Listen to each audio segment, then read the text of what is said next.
اور پاکستان بچاؤ اور قوم بناؤ جو ہے اس پہ ہم بات کر رہے ہیں. شارٹ کمنگز کی بھی بات ہو رہی ہے.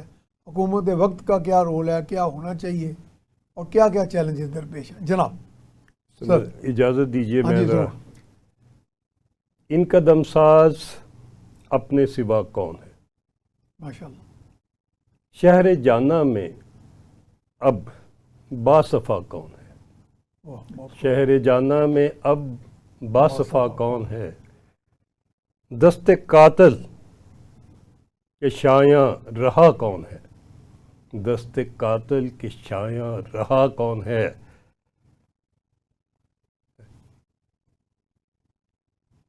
رخت دل باندھ لو دل فگارو چلو. رخت دل باندھ لو دل فگارو چلو.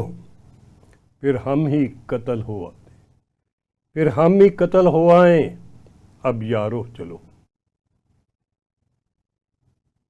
گزارش یہ ہے جناب سر کہ جو چیلنجز ہیں اس وقت ٹھیک ہمیں سب سے بڑا جو چیلنج ہے وہ ہماری اکانومی کا چیلنج ہے.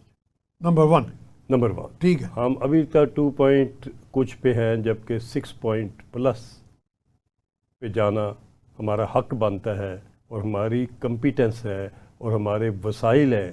اور ایون IMF کی رپورٹ نے یہ کہہ دی ہے کہ اگر ہم معاملات ٹھیک کر لیں یا کرپشن کنٹرول کر لیں تو ہم 6 کراس کر جائیں گے. ٹھیک. تو 6 تو بڑی اچھی گروتھ ہے. بڑی اچھی گروتھ ہے. پھر سر دوسری بات جو ہے اکانومی کے علاوہ اکانومی میں ہی میں ساتھ کور کرتا جاؤں. 6 کی گروتھ اچھی ہے اگر آرٹیکل 6 نہ لگے تو. جی میں عرض کرتا ہوں وہ بھی طرح کہہ لیں. میں سر اچھا سر ہماری اکانومی تب بہتر ہوگی جب ہمیں ایکسپورٹیبل مٹیریل ہم ایکسپورٹ کرنے کے قابل ہوں گے اور وہ ایکسپورٹ ہوگا اور زر مبادلہ آئے گا. زر مبادلہ آئے گا. ایکسپورٹیبل مٹیریل کب ہوگا جب آپ کی انڈسٹری دنیا سے سستے پروڈکٹ بنائے گی. آپ کے سستے پروڈکٹ کب بنیں گے جب آپ کا را مٹیریل, آپ کی بجلی, آپ کا پانی, آپ کی لیبر, آپ کی لاجسٹک, ہر چیز آپ کی باقیوں سے سستی ہوگی اور کوالٹی آپ کی دنیا سے بہتر ہوگی. بیگیو پارڈن جی صرف میرا خیال ہے لیبر ہی سستی ہے, باقی تو کوئی چیز سستی نہیں. باقی تو سر ایگزسٹ ہی نہیں کرتی. لیبر تو دنیا کے حساب سے ہماری شاید کم ہے. ہم 13 میں بھی نہیں, 13 سے 133 میں چلے گئے ہوئے ہیں. پھر میں اگلی بات کروں سر. بنگلہ دیش نے کیا کیا, تھائی لینڈ نے کیا کیا. تھائی لینڈ پہلے بنکاک کی کیا ریپوٹیشن تھی خواتین کے بارے میں, اور بنگلہ دیش نے اپنی 50% آبادی جو خواتین کی تھی اس تمام کو سلائی مشین میں ایکسپرٹ کیا, سینے سلانے میں, اور انہوں نے سٹچنگ فیکٹریاں اتنی لگا دیں اور تمام کی تمام خواتین کو کام پہ لگا دیں. دنیا میں سب سے بڑی میں شاید گارمنٹ اس وقت دنیا میں آپ کسی جگہ چلے جائیں تو آپ کو میڈ ان بنگلہ دیش کوالٹی کے گارمنٹ ملتے ہیں سیے ہوئے. مجھے سمجھ نہیں آتی کہ ہماری لیڈرشپ کو سمجھ نہیں آتی کہ کیا ہمارے مانع ہے پچھلے 78 سال میں. اس ساری خواتین ہماری سلائی جانتی ہیں, مشین جانتی ہیں, ان کو یہ کام کرنا آتا ہے. وہ تو گھر سے سیکھ کے آتی ہیں. وہ تو گھر سے سیکھ کے آتی ہیں. ان کو تو 2 مہینے 3 مہینے کی آپ ٹریننگ دے دیں ان کی مشینوں پہ, ان کو چاک لگانے والی مشین پہ, ان کو باقی ڈیزائننگ پہ, ان کو کپڑے کی کاٹ, ان کو تھوڑی سی آپ ٹریننگ دے دیں تو ہم دنیا کے لیڈر ہوں گے. پہلے ہماری کاٹیج انڈسٹری بھی خواتین چلاتی تھیں, وہ بھی سکڑ نہیں گئی. سر کاٹیج انڈسٹری بھی ختم ہوگی. بالکل تقریباً ختم ہوگی. سر کاٹیج انڈسٹری ختم ہوگی. اس انڈسٹری انڈسٹری پہ چاہیے کچھ نہیں. اس میں تو ہر صوبائی گورنمنٹ کو ہر گھر میں مشین بھیجنی چاہیے, کپڑا بھیجنا چاہیے, اور ان سے رات کو سلے ہوئے, ہفتے کو, مہینے کو سلے ہوئے کپڑے لے کے کیش پیمنٹ ان کو دے دینی چاہیے. ان کو را مٹیریل دیں, ان کو دھاگا دیں, ان کو بٹن دیں, کچھ بھی نہیں. یار بیڈ شیٹیں ہی سلوا لو. دنیا میں بیڈ شیٹیں اور سرانوں کی بھی تو ایکسپورٹ ہوتی ہے. اور یہ بڑا کاسٹ بھی نہیں کرے گا, کچھ بھی نہیں کرے گا. بڑا سمپل کپڑے کے چاروں کونے سیلو, ایک اس کا کور بنا لو, 2 کور بنا لو ان کے ساتھ. کیا امر مانع ہے؟ آپ ڈیزائن کے کپڑے نہیں بنا سکتے، گارمنٹ نہیں بنا سکتے، اس میں آپ کو ڈیزائن چاہیے۔ میں اور آپ اپیل کیوں نہ کریں مریم نواز صاحبہ کو پنجاب میں اور باقی صوبوں کے وزرائے اعلیٰ سے اور پرائم منسٹر شہباز صاحب کو، میں اس طرح کی کاٹیج انڈسٹری بحال کریں اور بلکہ امپروومنٹ لائیں اس میں۔ سر میں شہباز صاحب کو، بڑے میاں صاحب کو، مریم بی بی کو، پنجاب کی کیبنٹ کو، فیڈرل کیبنٹ کو اور تمام صوبائی کیبنٹس کو گزارش کر رہا ہوں کہ انقلاب لے آئیں۔ ودن 30 ڈیز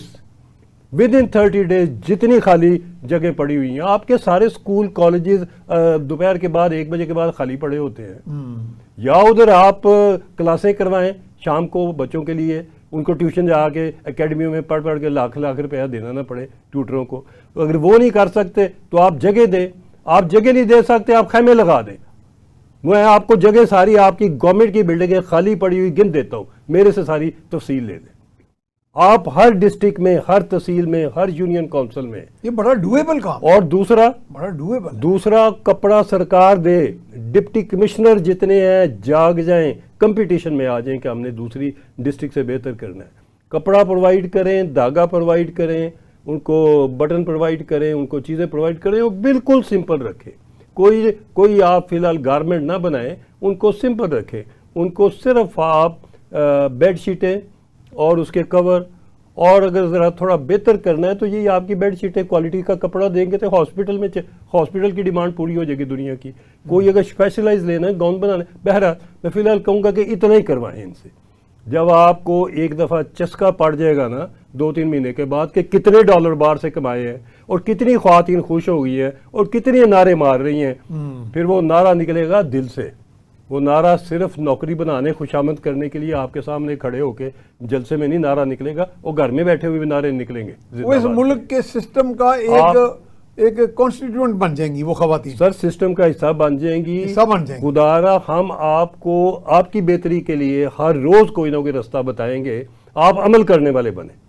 اگر آپ عمل نہیں کریں گے تو پھر ہمارے پاس سوائے یہ کہ آپ نے بڑی اچھی بات کی، امر مانے واقع ہے کیا؟ سر کوئی امر مانے نہیں، تھوڑی سی سوچ کو آپ نے پالش کر کے لانچ کر دینا۔ سر کوئی امر مانیا نہیں ہے، اور میں اب یہ بھی پھر کچھ اگر آپ نہیں کریں گے میں کرواؤں گا، میں ذاتی ان کو مشینیں دے کے بٹھواؤں گا، میں کروا کے چھوڑوں گا، فکر نہ کریں۔ میں کاٹیج انڈسٹری ہر گھر میں مشین پہنچاؤں گا، ہر گاؤں میں سلائی کرواؤں گا۔ آپ نہیں ہو سکتا گورنمنٹ سے نا بڑا لمبا پروجیکٹ، بلین، بڑی میٹنگیں چاہیے، بڑے بلین کے فنڈ چاہیے، کیا چاہیے؟ کچھ بھی نہیں چاہیے۔ امپورٹڈ مشینیں، اچھی مشینیں مارکیٹ میں ملتی ہیں، خرید کے دیں ان کو، نہیں امپورٹ کر لیں، ادھر سے لوکل مشینیں دے دیں، لوکل مشینوں کی فیکٹری لگا دیں کدھر۔ بہرحال یہ تو ہے سٹیچنگ کا۔ اور ایسے ہی میں کہوں گا کہ آپ سیالکوٹ میں دیکھیں، کیا امر مانے آپ کو فٹ بال سلائی میں، کیا امر مانے آپ کو سپورٹس گڈ بنانے میں اور بیٹ کو بنانے میں اور اس میں مشینوں میں خراب میں نکال کے، کوئی امر مانع نہیں۔ بڑھائیں اس کو، اور خدا را یہ تب ہی کاروبار ہوگا۔ یہاں میں جو اس کے اندر رکاوٹ آپ نے ڈالی ہے اس کاروبار کو سارے کو ڈبونے کے لیے، وہ ہے آپ نے ٹیکس جو 29% تھا وہ آپ 45% لے گئے۔ یہ تو بڑا خوفناک اور 45% پہ بھی رکتا نہیں ہے، اس پہ باقی ادھر ادھر کے آپ چیزیں ڈالیں تو 55 پہ پڑ جاتا ہے۔ تو اگر 100 روپیہ کمانا ہے، 55 آپ کو دینے ہیں، تو پروفٹ کا مارجن کیا رہا؟ اور اس کی راستے میں موٹر سائیکل جو ہے اس کا 1500 کا چلان بھی دینا ہے، وہ تو لاس پہ ہی گیا نا جی۔ تو پھر تو دیکھیے نا۔ اور دوسری بات، یہ میں 100% آپ کے ساتھ ہوں کہ ہماری قوم کو بہتر کرنے کے لیے مورل سائیڈ، محنت کی سائیڈ، 2 نمبری، ڈکیٹی، چوری، یہ وہ سب کچھ ختم کرنے کی ضرورت ہے۔ یہ بھی میں آپ کے ساتھ ہوں کہ چیف منسٹر پنجاب بولڈ اور کریجس اور بہتر ڈیسیژن لے رہی ہیں، مگر ساتھ یہ بھی میں گزارش کرتا چلوں، ایسا ڈیسیژن نیچے امپلیمنٹ کیسے ہو رہا ہے اس کو کوئی واچ نہیں کر رہا افیکٹولی۔ آپ کو ڈیلی کوئی نہیں بتا رہا، جو ایف آئی آرز ہو رہی ہیں، میں بتا رہا ہوں آپ کو ڈیلی میں آپ کو نہیں پتا کہ شہروں میں کس کس جگہ پہ موٹر سائیکلیں اور گاڑیاں کتنی روکی گئیں اور کتنے چلان ہوئے تو کتنے چلان کے بغیر گڈ ول پہ نکل گئے۔ دوسری بات، اس کو اتنی سختی نہ کرے، یک دم ٹائم دیں. یہ صحیح ہے, یکدم نہ کریں, یکدم نہ کریں, بتدریج کریں. لوگوں کو پہلے ٹریننگ کریں, ان کو سوشل میڈیا پہ ان کو ٹیچ کریں, ان کو مہینہ 2 مہینے تھوڑا کنسیشنل پروگرام, وارننگ پروگرام چلائیں, ان کو وارننگ دیں, ریکارڈ پہ چڑھائیں, 1 وارننگ 2 وارننگ, پھر 15 سال